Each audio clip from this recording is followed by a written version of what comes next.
Vamos lá, gente. A proposta de reflexão de hoje não seria esse tema, não.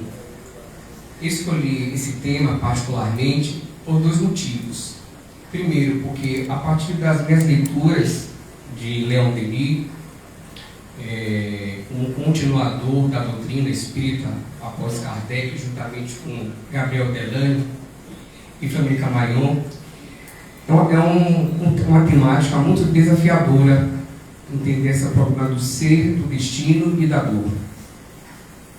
Como Leon Denis, ele veio de família pobre, não tinha condições de pagar os estudos dele, mas em função da lei da reencarnação, ele já trazia uma bagagem intelectual muito grande, autodidata, estudou ciências sociais, filosofia, história, geografia, e tinha muito o tino para artes literárias.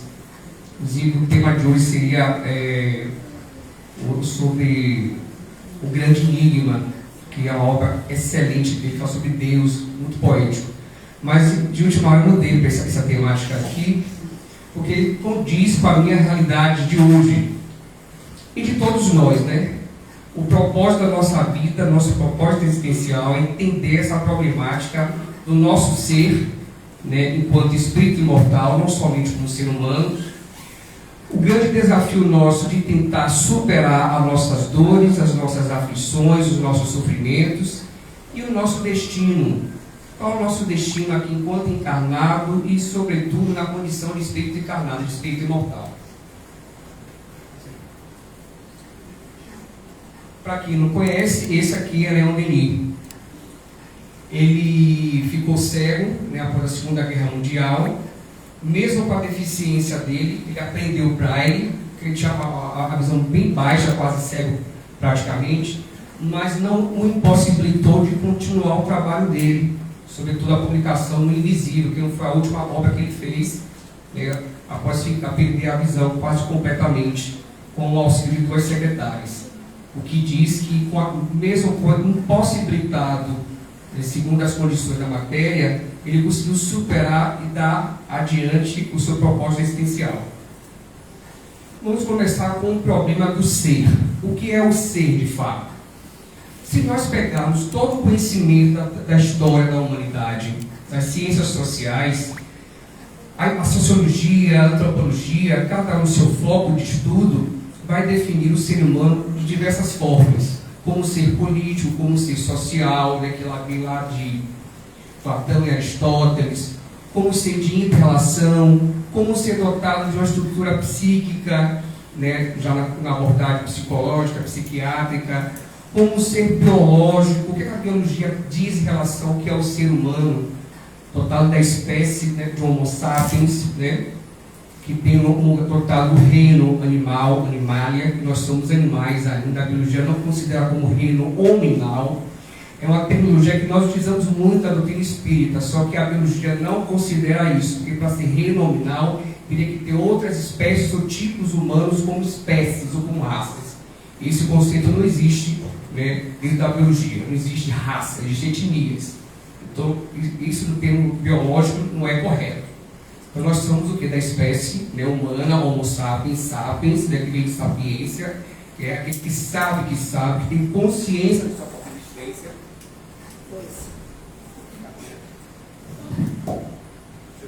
Consciência do seu próprio existir e que existe um conjunto de atributos que o qualificam como ser humano, né, dotado de uma linguagem simbólica, articulada, dotado de trabalho, capaz de realizar trabalho. Animais também não realizam trabalho, a gente está que o animal trabalha, não. Trabalho é uma concepção profundamente sociológica. Toda atividade de cunho intencional, meramente planejado, consciente a trabalho. Os animais respondem apenas aos seus instintos. São atividades específicas, né, deles. Trabalho é um conceito puramente humano. Mas nós, de fato, somos seres humanos ou estamos humanos? Se eu levar em consideração apenas a visão materialista, que é uma visão um tanto quanto simplista, reducionista, nós somos seres humanos.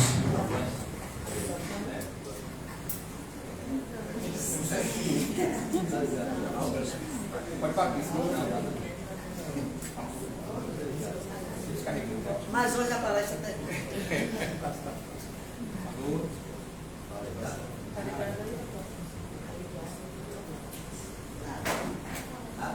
Alô, alô. Veja aí agora.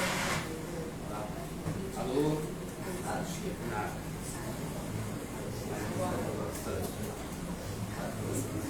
Então, o ser humano, na visão materialista, entende que nós somos seres humanos. E nós estamos na condição de ser humano e eu me identifico como tal, como ser Alex. Eu sou Alex. Na nossa sociedade, nós temos identidade, nós temos o CPF, somos catalogados com numerações, com títulos. Eu sou isso, eu sou aquilo, eu sou professor, eu sou filho de tal, eu sou pai, eu sou tio, e nós somos rotulados em diversas instâncias da sociedade. É isso? Isso é uma concepção dentro da visão puramente materialista.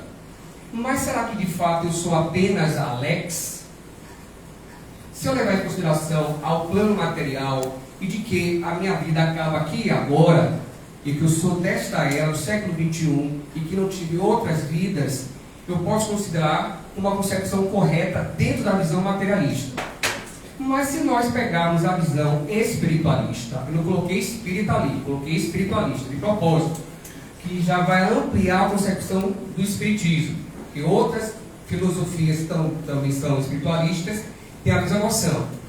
E elas consideram que nós não somos seres humanos, ser como algo permanente, que estamos, ou seja, é algo transitório. Porque eu posso ter aqui nessa encarnação todo esse corpo, né, corporal de um ser humano, mas eu posso, em próximas encarnações, reencarnar em outros planetas com outra configuração biológica, não predominantemente de carbono. Então eu não sou ser humano, eu estou humano. E além disso, nessa encarnação eu estou Alex, eu não sou Alex. Porque existe um conjunto de toda aquela minha herança das minhas vidas passadas. Quando eu desencarnar, já se diz que a gente passa pelo espiritual com a última encarnação nossa. Não necessariamente. Né? O mentor da casa, que se aplica como índio, esse é o flecha ligeira, é a encarnação que ele sentiu mais feliz, né, assim, com o que se aprendeu mais, a satisfação dele. Inclusive nós temos preconceitos em relação à apresentação dos espíritos. Já temos uns preconceitos no plano material, que dirá no plano espiritual. Então na casa espírita não pode receber, o espírito se apresenta como índio, como caboclo, etc. Eu tive esse preconceito lá atrás, na minha juventude, quando apresentou-se um índio para mim, e eu comecei a trabalhar com índio.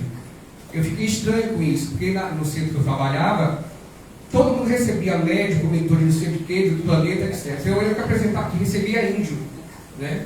E ficava um pouco envergonhado, mas depois eu fui tirando esse preconceito, que devido à ignorância é o desconhecimento do assunto. Ele pode se apresentar como ele quiser.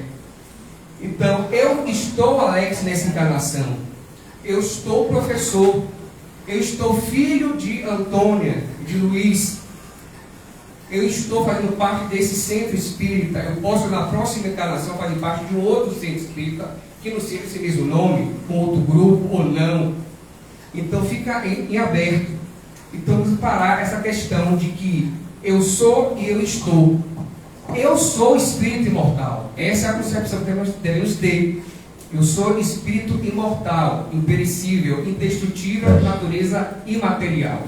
Mas estou ocupando um corpo, um papel nessa encarnação como Alex. Então, é uma visão muito mais ampla, porque o ser, na visão espiritualista e espírita, ele é um ser integral. Ele engloba um conjunto de características, né? Como ser social, político, econômico, biológico, psíquico, emocional, mental e espiritual. Então amplia essa concepção. Allan Kardec, na primeira obra, né, uma figura muito utilizada na internet, né, ele começou com um estudo falando com os espíritos, com perguntas e respostas, sobre a concepção do que é o ser em essência. Se nós pegarmos a concepção de alma, de espírito, na história da humanidade, o conceito de alma, de espírito, não veio aqui com o espiritismo, já existiam esses conceitos antes, né? Platão já dizia que o ser humano é só de 3 almas. A alma concupiscente, que é vinculada aos nossos desejos, né? A alma irascível, relacionada às nossas paixões, e a alma racional, ao nosso intelecto, à nossa o nosso conhecimento. Aristóteles só foca a alma racional, o homem é dotado de alma racional, porque posteriormente os espíritos vão falar como seres pensantes, inteligentes da criação. Será que aqueles espíritos anteriores, lá na Grécia Antiga, já tinha, né, concepção dentro dessa doutrina? Seria, na verdade, o prelúdio inicial desses conhecimentos?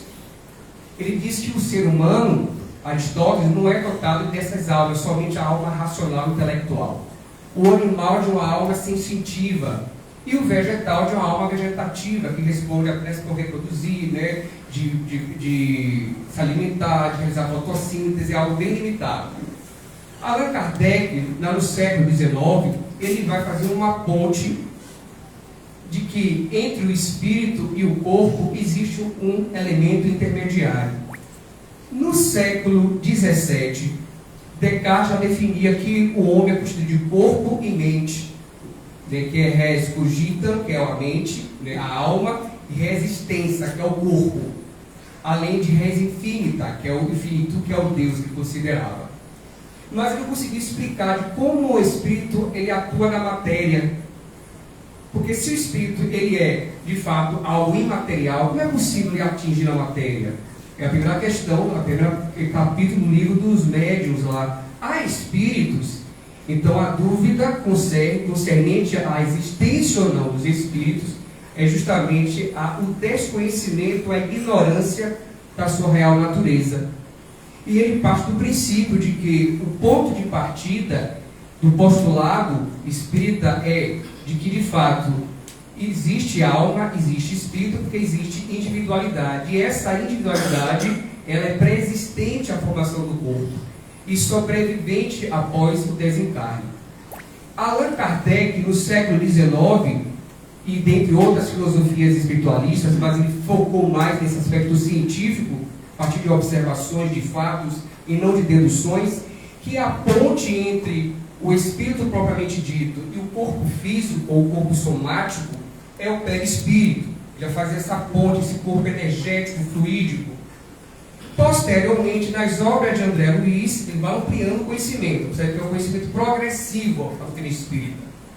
A doutrina começa com Kardec, mas não finda com ele. Então, com André Luiz, ele vai já mencionar o duplo etérico, que só ocorre no espírito encarnado. É aquele corpo, outro corpo, né, fluídico. Alguns dizem que é um corpo separado do perispírito, outros dizem que é a parte mais densa do perispírito, responsável pelo quê? Pela vitalidade orgânica do corpo físico. É ele que vai gerar a bateria do corpo físico. E quando o indivíduo desencarna, esse corpo duplo etérico, ele dilui, ele perde, mas permanece o perispírito tanto no encarnado como no desencarnado. Então, Leon Denis, nessa obra, cujo título é O Problema do Ser, o Destino da Dor, como ele traz um conhecimento muito filosófico, ele define que a individualidade, quer dizer, todas as nossas características particulares, singulares, que definem a gente como ser pessoa, como indivíduo, como ser humano, está diretamente relacionado à nossa personalidade. Então, inclui o indivíduo que tem individualidade, é dotado de personalidade. Cada um de nós temos uma personalidade.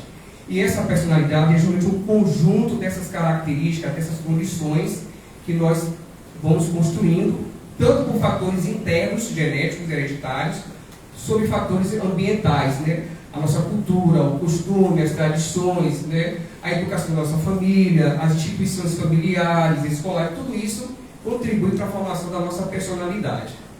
E nós somos indivíduos, porque socialmente o indivíduo é aquele ser considerado separadamente, avaliado fora da parte integral da sociedade.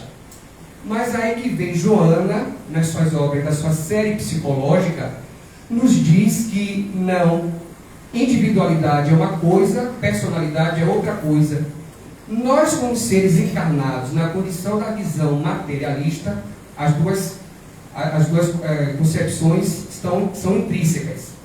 Mas para Joana, não, porque Joana leva em consideração a lei da reencarnação, a paligênese, né? Quer dizer, gerar, nascer novamente. E ela diz que a individualidade se eu levar em consideração a concepção dela, a minha individualidade não é Alex. A minha individualidade é o meu espírito imortal, que traz todo esse arcabouço de tais encarnações, das experiências das encarnações pretéritas, como essas vinculações intraexistenciais. Quer dizer isso? Toda a experiência que eu tiver quanto encarnado e quanto desencarnado na erraticidade faz parte do meu repertório, da minha herança espiritual. Essa é a minha individualidade. Então, eu como espírito imortal, imperecível, indestrutível, é o conjunto de todas as minhas vivências pregressas e ainda as vindouras. É a individualidade do ser, é o espírito imortal. E ela vai utilizar o conceito junguiano de self, do si mesmo, que é em busca do nosso eu superior, desvinculado do ego, que é nosso eu inferior. Esse ego aqui não tem nada a ver com Freud, não. Como aquele aspecto racional da personalidade, né, que controla os nossos instintos, o id. Não tem nada a ver. O nosso ego como algo egoístico, nosso, individualista, nosso eu inferior, nossos orgulhos, nossas vaidades, nossos egoísmos. Ela faz uma distinção aí, baseada no conceito de Jungiano, conceito de Jung. E o que seria a personalidade? A personalidade, segundo Joana de Ângeles, é o que nós somos nessa encarnação, é a pessoa Alex dessa encarnação. Na encarnação anterior, eu tinha uma outra personalidade, produto dos meus pensamentos, dos meus sentimentos, de minhas emoções, dos meus temperamentos, dos meus comportamentos e fatores genéticos também. Nessa encarnação, eu vou adquirir uma outra personalidade. Na outra encarnação, eu vou ter uma outra personalidade. Quando o espírito vai chegar à condição de espírito imortal, crístico, é o somatório de todas as personalidades para definir a sua individualidade como ser crístico. Então, dentro da doutrina espírita, individualidade é uma coisa, personalidade é outra coisa. Além disso, quando encarnados, vamos adquirir papéis sociais, as chamadas personas, né? Então, adquirir o papel de pai, de mãe, de filho, de espírito, de marido, de mulher, no colégio, na sociedade. Então eu utilizo esses papéis. E que algumas pessoas dizem que são até hipocrisia. Eu não vejo como hipocrisia, porque eu aqui na casa espírita, eu assumo o papel de Alex e como voluntário estar em frente da casa espírita. Eu não vou chegar aqui na sala, sentar aqui, botar o pé para cima, ficar descalço, como eu faço em casa. Então eu vou utilizar uma persona, uma máscara social, né, para ser respeitado e respeitar o ambiente, sobretudo espiritual. Então vamos adequar os nossos comportamentos de acordo com os ambientes. No ambiente de trabalho, na família, cada um temos os nossos comportamentos indiferenciados. É isso? Faça isso. O que a Joana vai dizer? Essa obra é uma obra excelente. Amor imbatível, amor, sobretudo para quem é pai de família, mãe de família, né? Ela diz o seguinte: toda a nossa vivência, no sentido positivo ou negativo, são gerados e permeados por energias. Ela não fala de sentimentos, ela fala de energias. São as energias virtuosas, de virtude, e as energias positivas, portanto, e as energias negativas ou viciosas. Em relação às energias positivas, no ápice encontra-se o amor, que se biparte em auto-amor. Ela não fala em eu tenho que ter, vamos falar, amor próprio.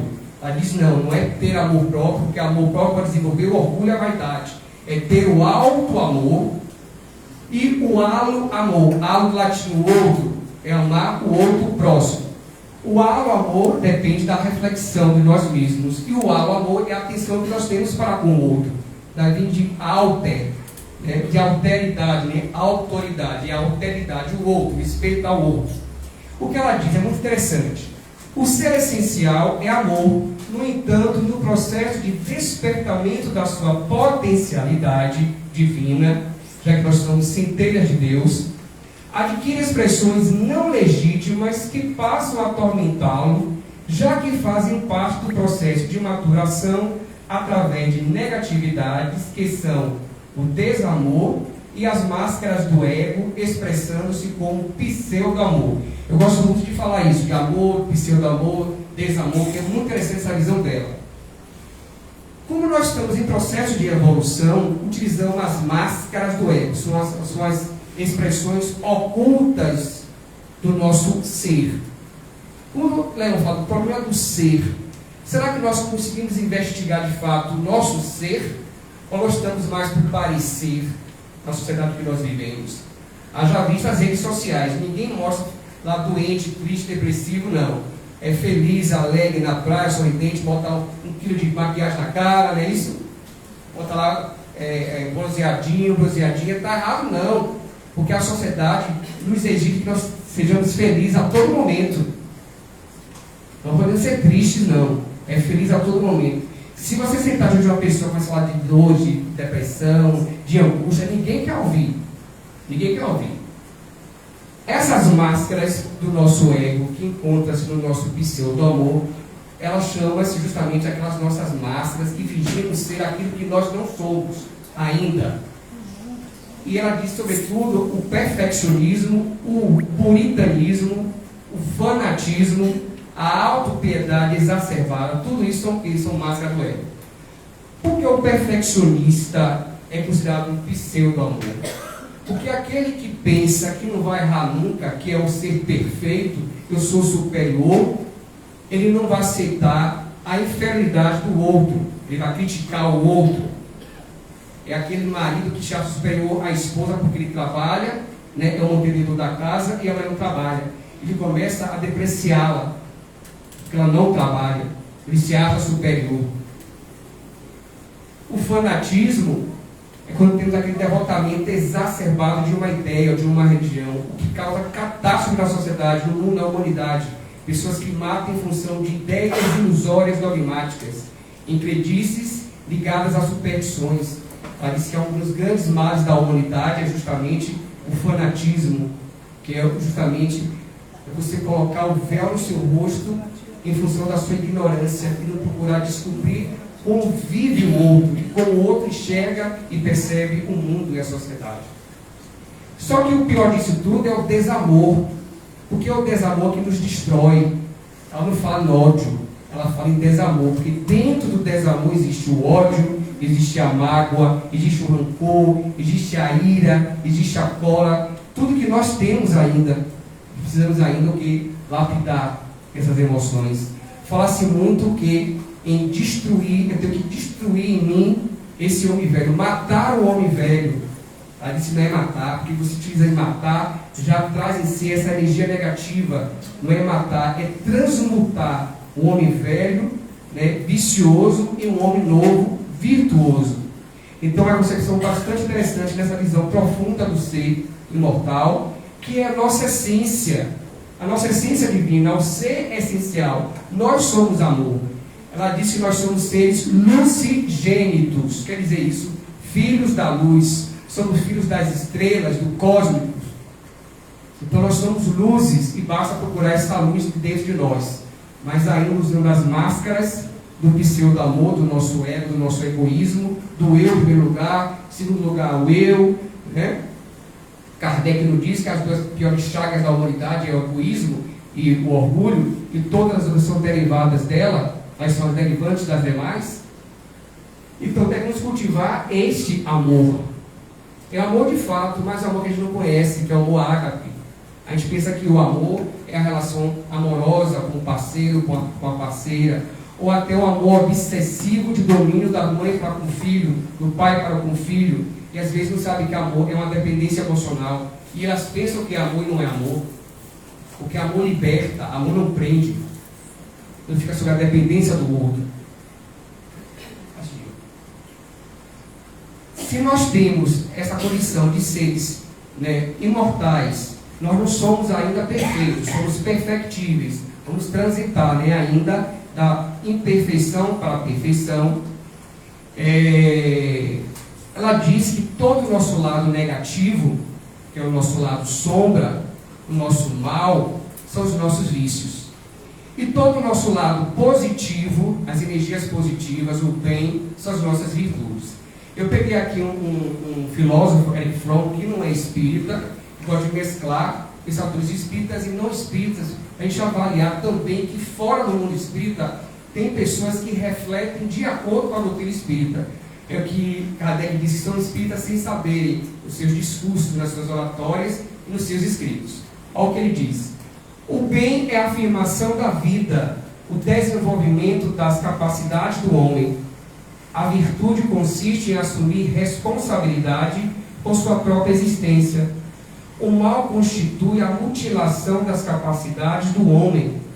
O vício reside na irresponsabilidade perante si mesmo. O que ele está dizendo aqui? Ele está utilizando o conceito de liberdade, muito comum na filosofia.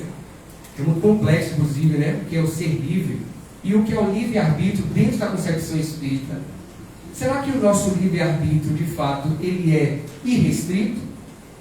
Será que nós temos a liberdade plena de escolher entre o bem e o mal? Vou dar um exemplo. Uma mãe está em casa, de repente recebe a ligação de que o filho foi atropelado.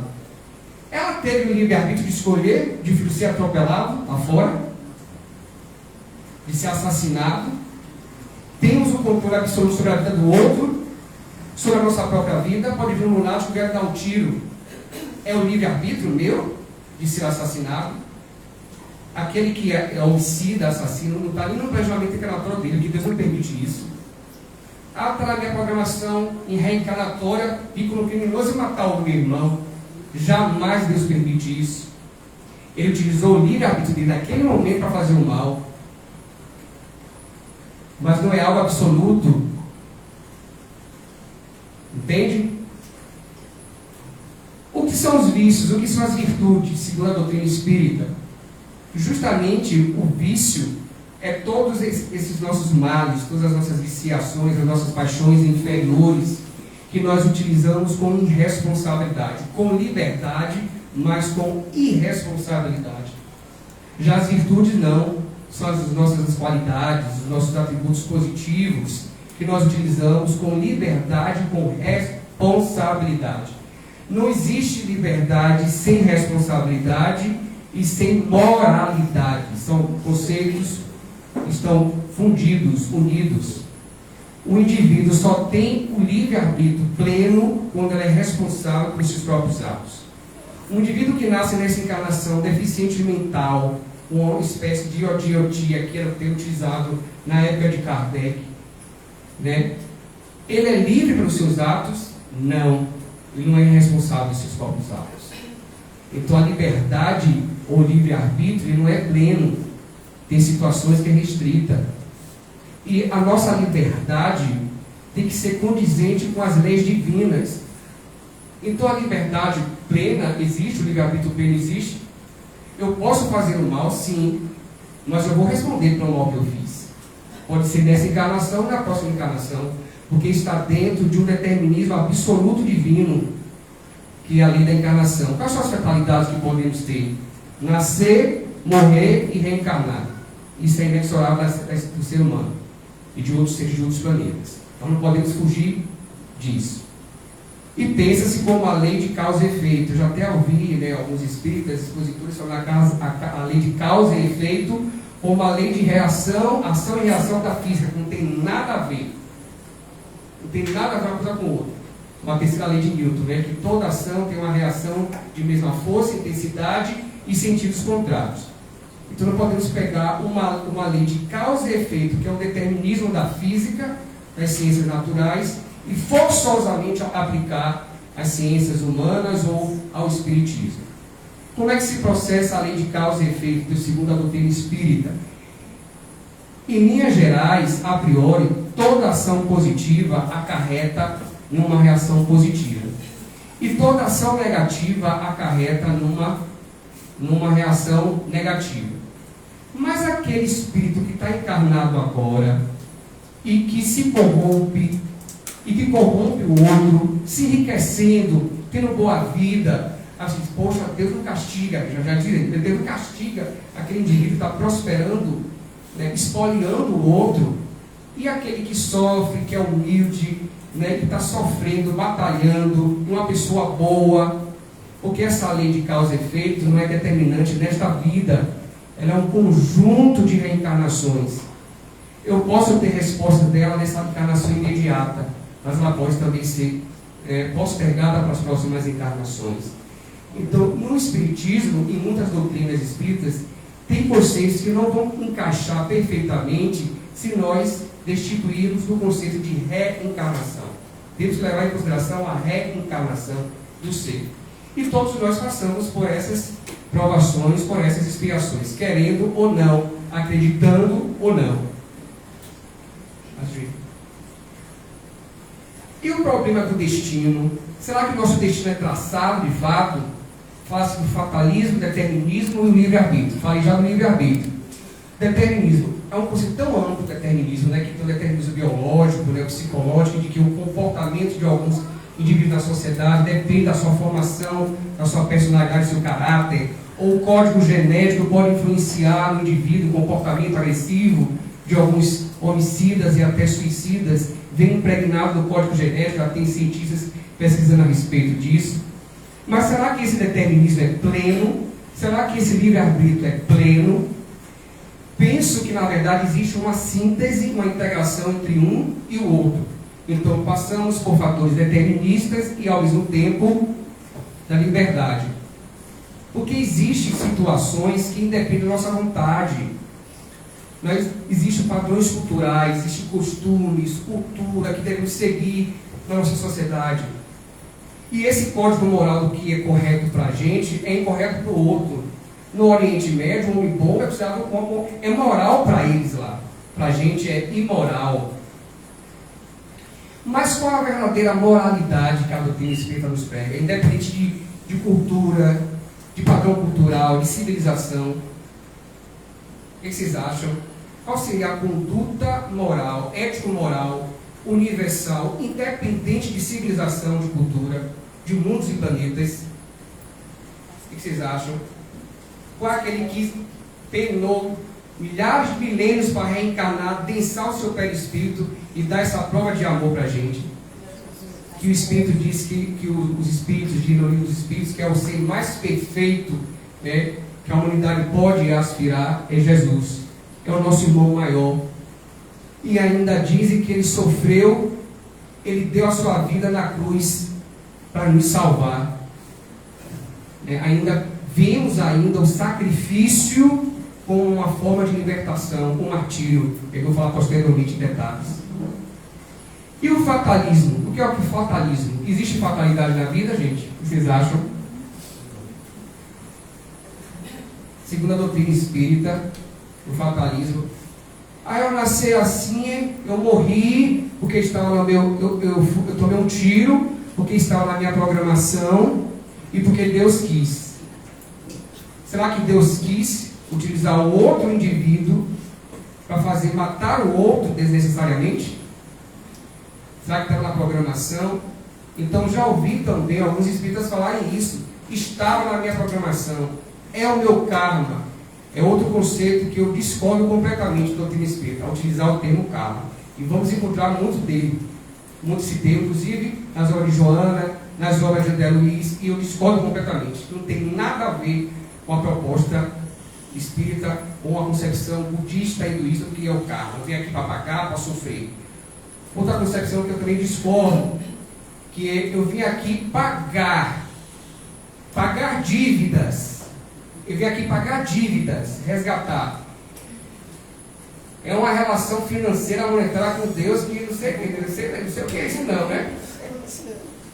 Vim pagar minha dívida. Deus está lá cobrando lá no banco o cheque que você botou sem fundo, que não existe mais cheque, né? Tem, né? Passou o cheque sem fundo ali. É uma relação comercial financeira. Então nós temos que sentar, refletir e estudar. E Allan Kardec disse isso. Temos que. Por isso que se diz que a doutrina espírita é a fé raciocinada. E às vezes não raciocina, não. A gente vai absorvendo o que o Pai Santo diz. Tudo que o Pai Santo diz aqui, eu vou pesquisar. E eu posso dizer as fontes, livro tal, texto tal, para ficar embasado, para a pessoa que está ouvindo, eu vou pesquisar se é isso mesmo. Porque o conhecimento é isso ali. Sair da sombra da ignorância é procurando conhecimento, do autoconhecimento. Essa fatalidade, o fatalismo, gente, não existe. Né? A única fatalidade, se eu posso dizer assim, simbolicamente falando, é que vamos nascer, morrer, reencarnar e progredir. Esse é o nosso destino, que Leon Denis fala. O nosso destino último, fatal e final tem o dele. O nosso destino último, fatal e final é a perfeição. Esse é o nosso destino. E esse destino só pode ser alcançado quando você se entende como espírito imortal e não como corpo. Eu não sou Alex, eu estou Alex. Eu sei que eu sou espírito. Eu não sou Alex que tem um corpo e tem um espírito. Não. Eu sou um espírito que tem um corpo. É o contrário. A gente não pensa assim. Mas isso é parte da nossa evolução, né? A gente vai aprendendo, vai entendendo essas questões. Vai, seu Júnior. Olha interessante, Clarice Lispector. Olha o que ela diz em relação ao determinismo e a liberdade, o livre-arbítrio. Não existe nem determinismo pleno, nem liberdade plena. Olha o que ela diz. Vamos refletir a concepção dela. É determinismo? Sim. Mas seguindo o próprio determinismo é que se é livre. Prisão seria seguir um destino que não fosse o próprio.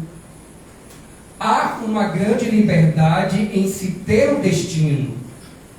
Este é o nosso livre-arbítrio. Olha o que ela diz. Ali temos a liberdade de um destino. Esse destino é construído pela gente. A liberdade é um meio através do qual realizamos o nosso destino, que é a nossa melhoria moral, que é a nossa perfeição. Essa é a nossa meta. O determinismo está aí.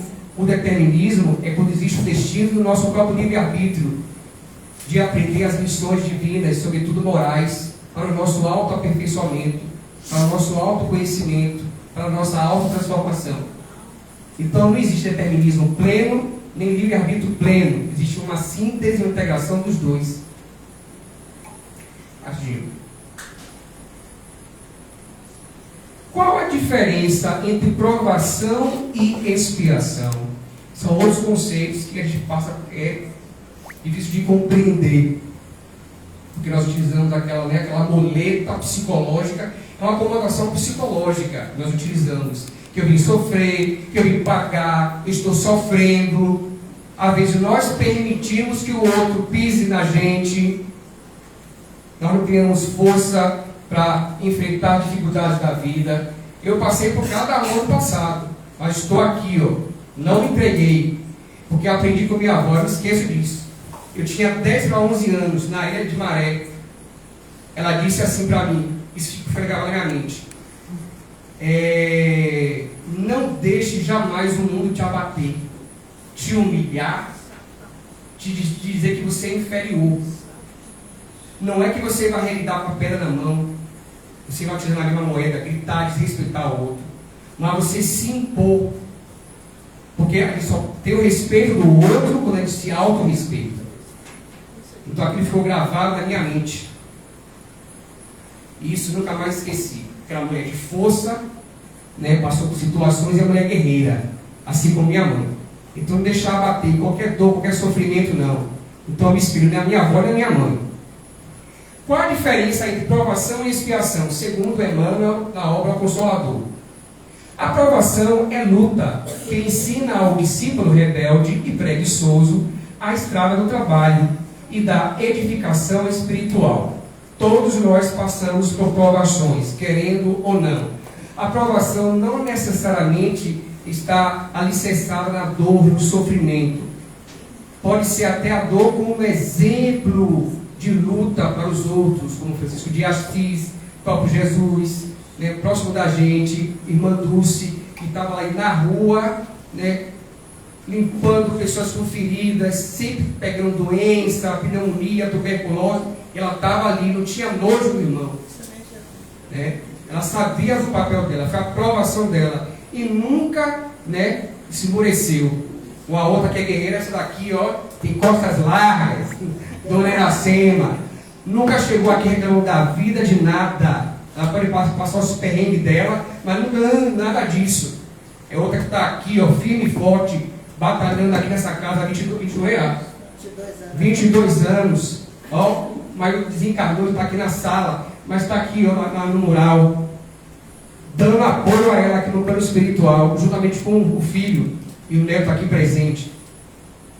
Então nem é nada à tona, tem a aprovação dela, mas está aqui, ó, batalhando, guerreando, nós estamos aqui juntos como tarefeiros para dar o apoio, para dar o suporte. Mas a expiação é a pena imposta ao malfeitor que comete um crime. A expiação é sempre dolorosa, sim, é dolorosa. Não é que eu vou pagar o que eu fiz na encarnação passada, não. Eu tenho que passar para entender de que o meu erro, o meu sofrimento precisa chegar a um extremo tão grande, né? O meu erro, o meu equívoco, que eu preciso mudar essa minha perspectiva. Então a expiação não é pagar, não é pagar nada. Ele diz pena, claro que é doloroso a expiação. É muito doloroso. Mas o que é que Jesus nos diz?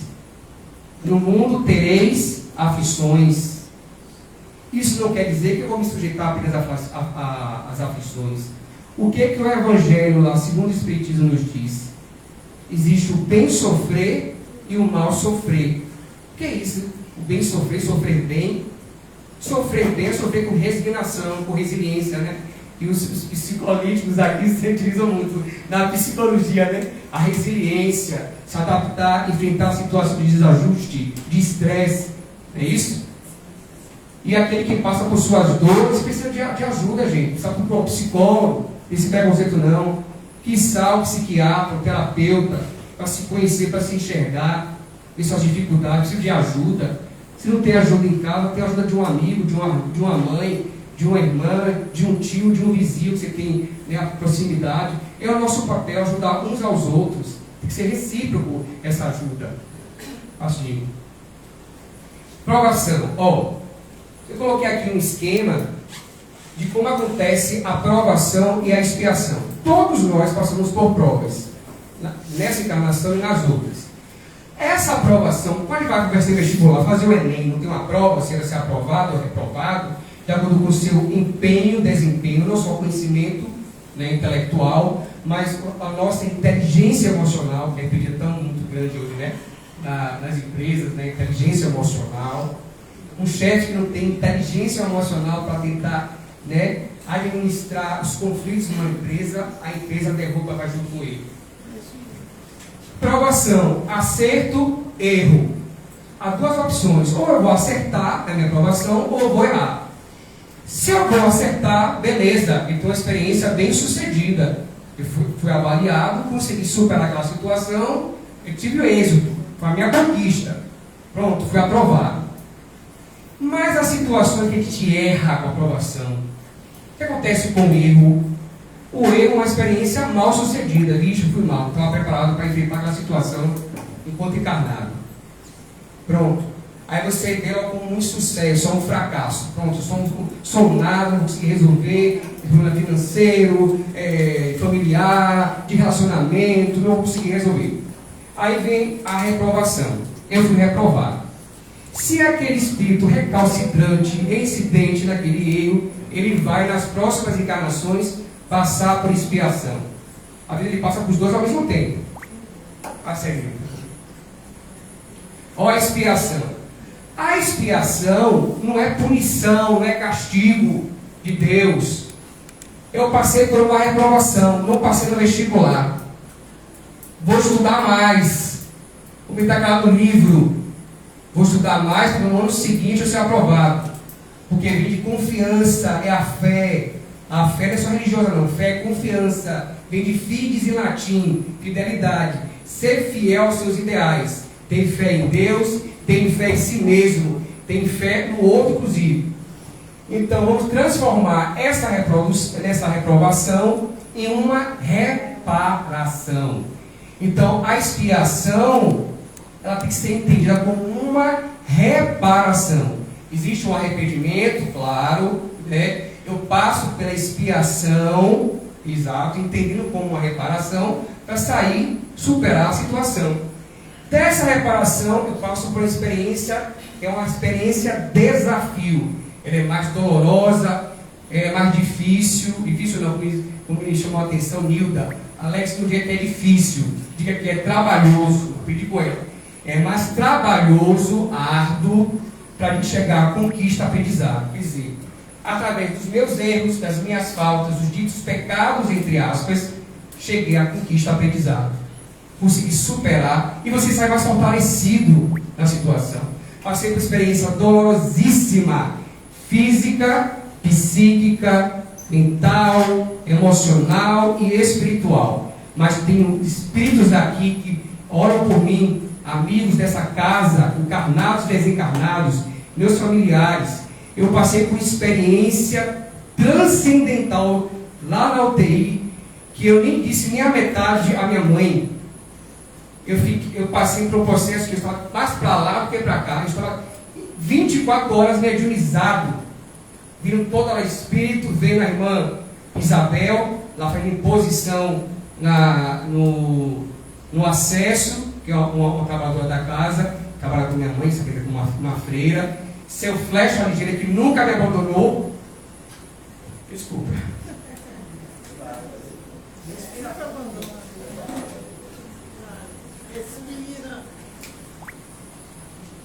Quando eu vi seu Flecha Ligeira na ponta da minha cama, com uma lança, e o irmão Pena Branca, Flecha Dourada e 7 flechas, ele, e mentalmente, Pena Branca me diz: lute,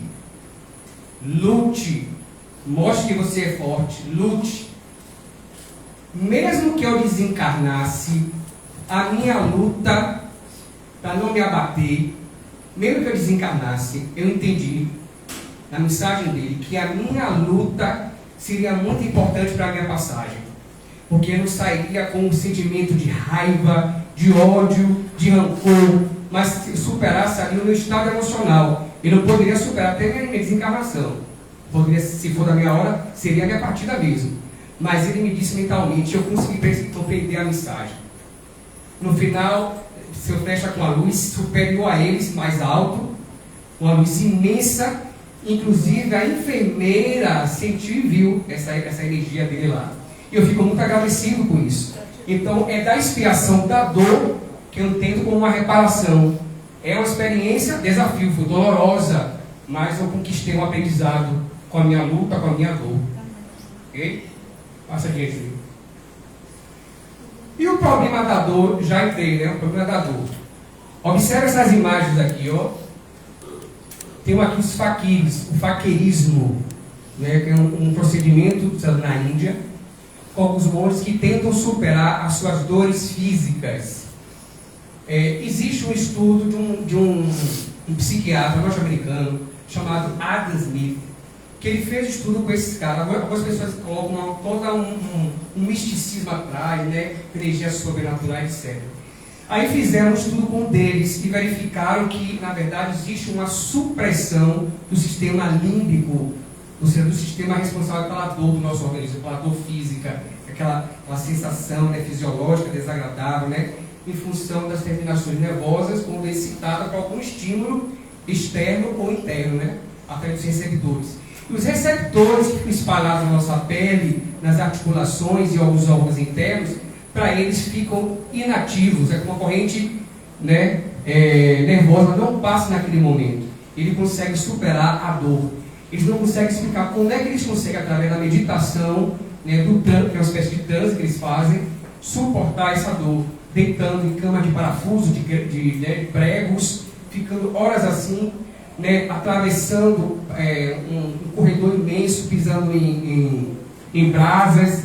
E esse caso aqui foi um caso emblemático. Na década de 60, um monge tirou fogo ao próprio corpo, porque nessa região do Vietnã, na década de 60, o presidente Diem, naquela época que ganhou o governo, ele queria acabar com o budismo, com os monges budistas, e só queria impor o catolicismo. Os monges se revoltaram e, como forma de protesto, eles colocaram fogo a si mesmo. Inclusive, esse não gritou, segundo a reportagem, né? Não gritou, não expressou nenhuma dor no momento, né? Observe o grau, né, da compreensão do ser humano em relação a determinadas doutrinas, ou melhor dizendo, incompreensão, aonde vai um fanatismo ligado a qualquer tipo de religião, ou sistema político, econômico, etc. E como chega a esse estágio de ser um autocídio, né, um suicida. Nessa encarnação, era um monge que pregava o amor e utilizou-se desse instrumento, dessa ferramenta para protestar. Há um contrassenso aí, né? Até quando, de fato, o amor, em que nós utilizamos, na verdade, né, aquelas máscaras do ego, será que ele tinha amor mesmo por si mesmo, pela natureza, que eles pegam amor à natureza, né, a paz, etc. Será que ele entrou no budismo? Mas de fato, será que o budismo entrou nele? É um questionamento, é uma questão de só reflexão, né? Acho eu. Interessante que na obra A Reforma Íntima Sem Martírio, uma excelente obra de Amâncio do Forro, logo no capítulo 1, ela faz uma comparação às dores que nós sofremos durante a vida. Dor do martírio versus dor do crescimento. Todos nós passamos por dores, por aflições, por esse conjunto de vicissitudes e tribulações da vida. Não tem para onde correr. Seria até uma afronta, como diz um colega meu, uma afronta, ser feliz numa sociedade onde existe pobreza, miséria, violência, guerra. O que é que os espíritos, ao livro dos espíritos, dizem sobre a guerra? É a predominância da natureza animal sobre a natureza espiritual. É tentar, né, satisfazer as nossas paixões mais primitivas, mais inferiores. Olha o que ela diz, muito interessante, interessantíssima essa comparação dela. Passamos por dor do martírio se nós quisermos, se nós impomos a nós mesmos, porque é uma dor punitiva, autopunitiva, que vai promover a tortura íntima em função daquelas energias de desamor e pseudo-amor. E se diz que nesse momento o indivíduo se debate contra si mesmo, é a luta contra nós mesmos, como eu disse anteriormente, não é matar o homem velho, é transformar o homem velho para um homem novo. Então não é lutar, não é essa tortura íntima, esse posicionamento que irrefletido, né, irracional contra nós mesmos. É sim a dor do crescimento. Eu vou utilizar o meu sofrimento, a minha dor, para crescer. O que eu vou tirar dela, das minhas aflições? Eu vou tirar delas, essas minhas aflições, a minha vida, aprendizado, ficar mais forte, né? É uma dor educativa ou reeducativa. Daí se diz que é a reforma íntima, né? Tem partido no espiritismo, né? É ter esse conhecimento de nós mesmos, a busca do autoconhecimento para a autotransformação. É aprender, compreender as leis divinas, sobretudo morais na nossa vida, e praticá-las, não somente compreendê-las. É conquistar nós mesmos, é o que Joana diz, é conquistar o nosso eu superior, é o nosso self, é a si mesmo. Essa é a dor que devemos, né, utilizar na nossa vida. Se nós estamos no momento de martírio, de sacrifício, de dor, vamos transmutar para o crescimento, para todo o crescimento. A dor que evolui, a gente melhora. O que eu fiz de errado na vida? Não vou sentir de culpa, não. Nem de culpa, nem de desculpa. Mas sim um sentimento que eu vou, melhorei, né, daqui de vou fazer diferente. É questão de aprendizado mesmo. Essa é a proposta da doutrina, a reforma íntima. Para finalizarmos, observe aqui as 3 maneiras de como lidar com o sofrimento. Em qualquer situação da nossa vida, se nós partirmos desse esquemazinho aqui, podemos entender e assimilar essas questões. Quando uma pessoa, por exemplo, sofre um acidente de carro, atropelado ou automóvel mesmo, e fica paraplégica ou tetraplégica, ela pode apresentar 3 situações, 3 posturas psicoemocionais em relação ao seu sofrimento, à sua dor e ao seu acidente. Uma postura reativa, em que ela vai estar imbuída desse sentimento, dessa energia de desamor, de raiva contra ela, contra tudo e contra todos, revoltando, se autoagredindo, né, não fazendo nada para sair daquela situação, né. Inclusive, além da dor física, ela pode desenvolver, né, doenças psicossomáticas e agravar ainda mais o quadro dela. Então, é uma postura reativa. Também eu tive logo no início essa postura, passei pelos 3. Postura passiva é a acomodação. Você se vê como vítima, como coitadinho, eu me machuquei, me acidentei, fiquei, né, aleijado, fiquei deficiente, eu estou tendo pena de mim. É o sentimento que deve ter também, pena, dó, comiseração, autopiedade. Porque isso inviabiliza do outro se erguer, se melhorar, porque está permeado pelo pseudo-amor. A proposta nossa é a postura proativa, que está alicerçada pela energia do amor. É ter a resignação, é ter resiliência para com as dores, os sofrimentos e as aflições. É essa autoconsciência. O que eu posso aprender disso, da dor que estou passando? Pode ser com o filho, com o esposo, com o marido, no trabalho. Como eu posso solucionar isso? Eu posso resolver isso? Se essa dor me machuca tanto, eu tenho condição de sair daquela situação naquele momento, ou eu posso me centrar, esperar mais, né, refletir um pouco mais e me preparar para sair daquela situação. Aí que vem a resignação, a resiliência. Então, as nossas dores, os nossos sofrimentos, não vamos deixar de passar nunca, nem nessa encarnação, nem nas próximas. Mas depende de cada um de nós qual é o posicionamento mental e emocional diante das vicissitudes e tribulações da vida. Essa é a proposta de Leon Denis, que é o fecho principal da doutrina espírita.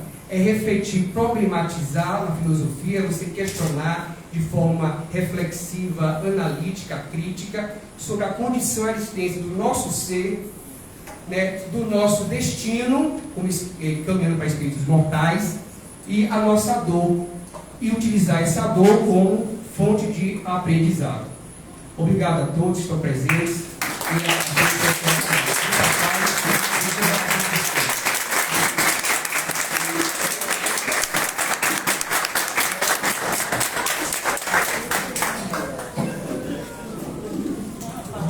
Na hora que eu cheguei a dar risada aqui, que na hora que Alex falou que ele viu Flecha Ligeira, que viu Pena Branca, aí a gente disse logo assim, Júnior aqui do meu lado, era assim, claro que ele já tinha pensado que desencarnou. Veio pegar. Mas é isso. São experiências que nos enriquecem, não é? Então, tudo que se passa nessa vida, por mais difícil que seja, é uma questão de aprendizado. E nós estamos aqui para isso. Para aprender a sermos seres melhores. Não é? Nessas encarnações todas, que nós já vestimos muitos corpos, já assinamos muitos nomes. O Alex falou tão bem isso aí. Eu quero também colocar a vocês que esse livro, colocaram para mim, que esse livro, Destino do Ser, o problema do ser, do destino e da dor, tem na livraria. Quem quiser conhecer um pouco mais desse autor maravilhoso, autodidata quase, né, Alex? E nós temos um estudo na casa sobre as obras de Leon Denis. O preço é 0,800. Precisa escrever? Não, é só chegar. É aos sábados, às 15 horas. Às segundas tem também Leon Denis? Não, só aos sábados agora, às 15 horas. Infelizmente, esse ano já vamos encerrar dia 16. Vamos conversar ainda sobre isso mais para frente. Mas teremos sempre esse estudo das obras de Leon Denis, que são muito importantes. Agradecida aí ao pessoal aí do Instagram, estava respondendo aqui até agora, a Moniquinha e tantas outras pessoas que entraram aqui. Eu fico assim, quando na missa eu estou no padre aqui. Então, gratidão a vocês do Instagram. Mais de 20 pessoas assistiram até Não, agora. começou com mais de 30, que o pessoal vai se dispensando. E eu quero falar para vocês que essa palestra também vai estar no YouTube, está gravada no Instagram, e depois nós colocamos no YouTube. Quando nós colocamos a palestra do YouTube, nós tiramos esse prefácio todo que nós fazemos aqui, de falar e tal. A gente não gosta muito não, mas a gente faz, né? A gente tira, porque senão a palestra fica muito longa. Também nós não podemos deixar de fazer os avisos, porque as cestas básicas que nós fazemos é como o Júnior fala, é confiado em vocês. Então nós não temos nenhuma ajuda fora daqui da Casa do Centro. Você vive pela cantina, um lanche que vocês fazem, um quadro da galeria, um livro da biblioteca, pelo qual nós estamos muito gratos a vocês. E não esqueçam, quem quiser presentear um idoso ou a uma gestante, de tirar ali o coraçãozinho ali que as meninas fizeram com muito carinho. Gratidão, pessoal do Instagram.